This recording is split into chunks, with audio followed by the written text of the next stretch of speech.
Here now to chop it up with us is Kurt Mills, senior writer with the American Conservative, and CBN News chief political analyst David Brody. Thank you very much for both of you joining us. We appreciate it.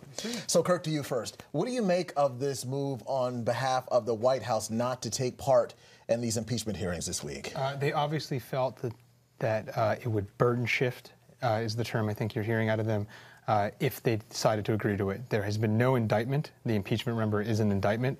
The House has not voted, and until the House votes, they feel they do not need to respond to it. And I think they're hoping that there's still a small chance that there's not going to be an impeachment, or that the Democrats realize that impeachment is probably a net negative for their political prospects and might scuttle the whole effort. David, President Trump, he's in London, of course, at NATO, keeping busy. And this is part of the White House strategy, too, right?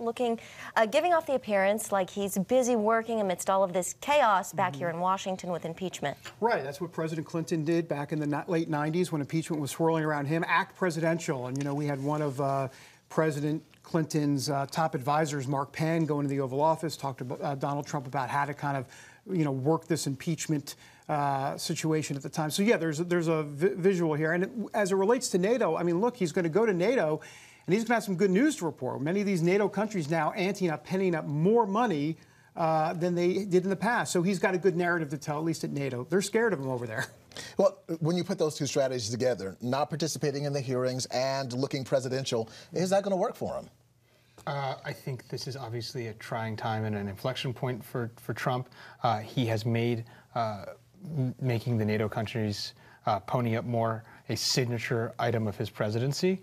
I think that for at least a lot of the European countries, this is sort of a wait-and-see approach to see if the president is removed or to see if he is reelected. But if he basically stands tough and looks strong enough and is reelected and is not impeached and removed, they're going to have to deal with him, and he's going to look like that he called their bluff here.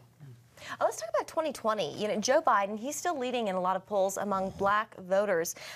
What can other candidates do, like Pete Buttigieg or Elizabeth Warren, to maybe take at least a piece of that pie? I'll be honest with you. I think much is made about them trying to take a piece of this pie. Look, Joe Biden's firewall is South Carolina. We know that. That's where he's got to do well.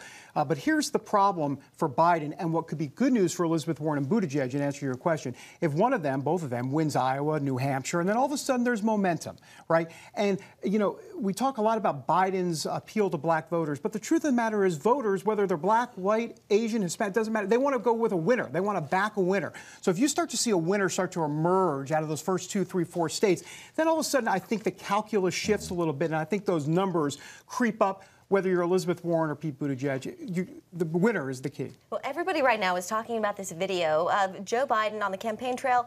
Kurt, he's talking about, you know, leg hair, children jumping into his lap.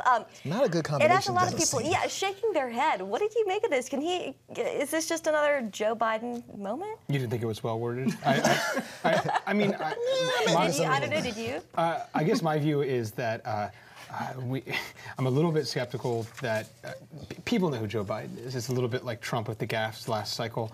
I don't think anyone's going to change their vote on it. That being said, I think this race is properly set at this point to not have a front runner.